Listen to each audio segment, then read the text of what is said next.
In this video, we are going to see what are string data types in Python. In previous lecture, we have seen number data types. So let's go string data type. Strings are used in Python to record text information such as names. String in Python is actually a sequence, more than one alphabets. So let me just give you an example. In a single code, I am writing hello Python. So we can use single quotes as well. Python, shift enter.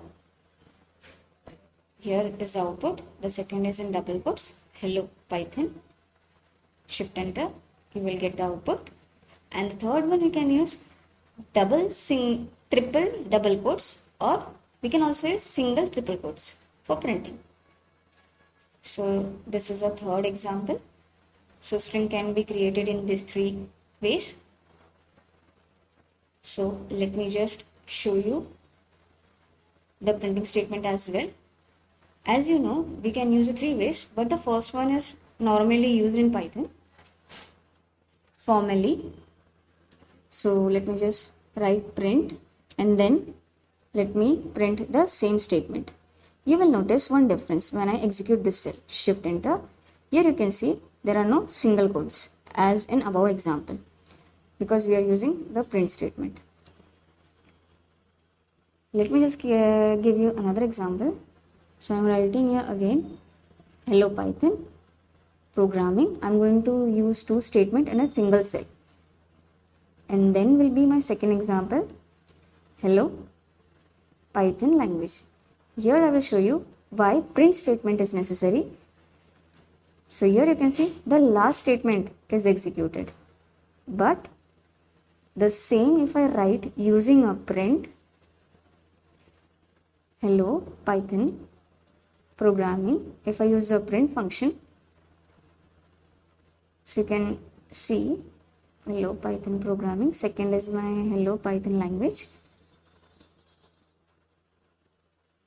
Let me just complete the statement, and then if you print shift enter, you will see both the outputs.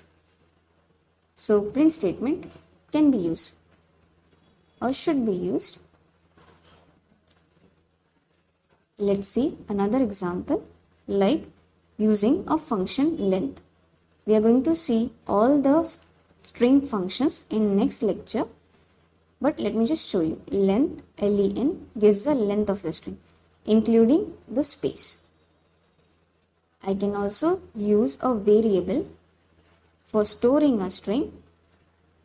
We can use variable, or we should use a variable and then get the length of that variable. Point note that spaces are also counted.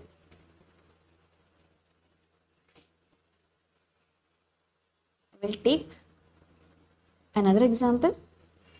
As you can see, I have already closed that string of single quotes, but I need to print a statement. So I am going for a walk. This will be my statement.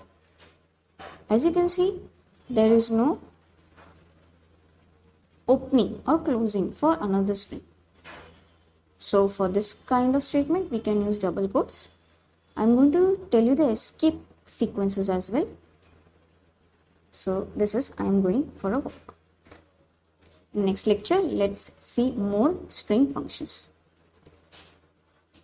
Thank you.